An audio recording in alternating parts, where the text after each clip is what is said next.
def addiya Seydou Aboubacar Seydou Aboubacar a ngi ñuy toog na mbubb daf maa war ci moom nag war ma ci moom ci gàmmo ma taggal ko Yonent bi sallallahu alayhi wa sallam ni ko maamam doon jàng wala ma jéem ko waaw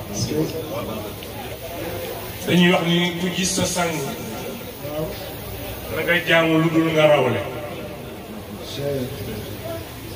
léegi nag jamono neexu la waxal mbokk yi golo buy yàq loolu lay yàq mais du yàqu mbokk mbokk yi sëriñ bi nee na golo buy yàq tool lay yàq waaye mën na yàq mbokk nee ak mbokk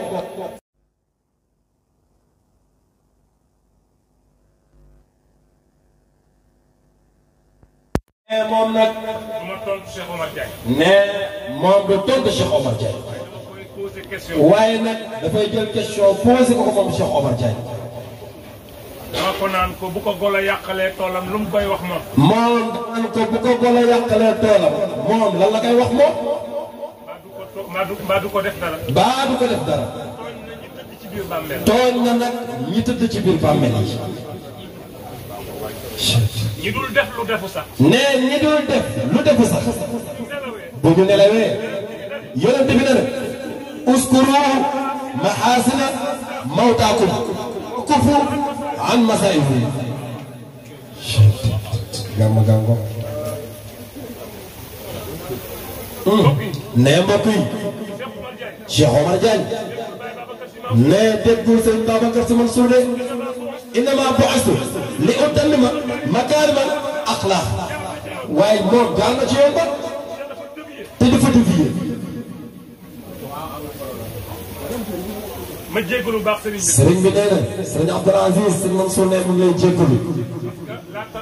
nee laa tarfa'u aswaatakum fawqa sawti nabi. nee yow sama way na ko laa tarfa'u indahu aswaata taxtarimu fawzan adaakum bil mawla wa afaakum wa afaaru.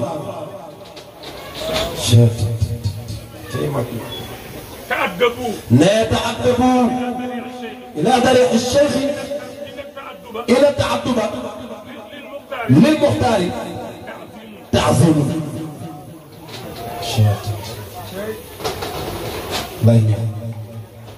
Cheikh Omar Diagne daf ñoo feebar. Xaaji Cheikh Omar Diagne moom daf ñoo feebar. waaye Mawlaay Cheikh Ibrahima Niass ne moom dafa feebar. mu ne dañ ko yërëm. mu ne man Baye Niass du ma wér de bëgg yërëm bi moo ma feebar. te moom laay duggaale ak bàmmeel.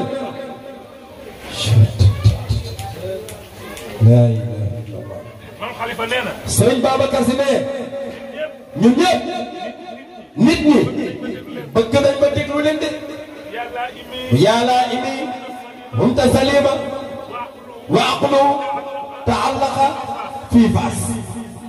ne samay nopp man sëñ Babacar maa ko orienté ci gémmiñu Cheikh Seydi Ahmed Tidiane moo tax mënatuma dégg dara. al cheikh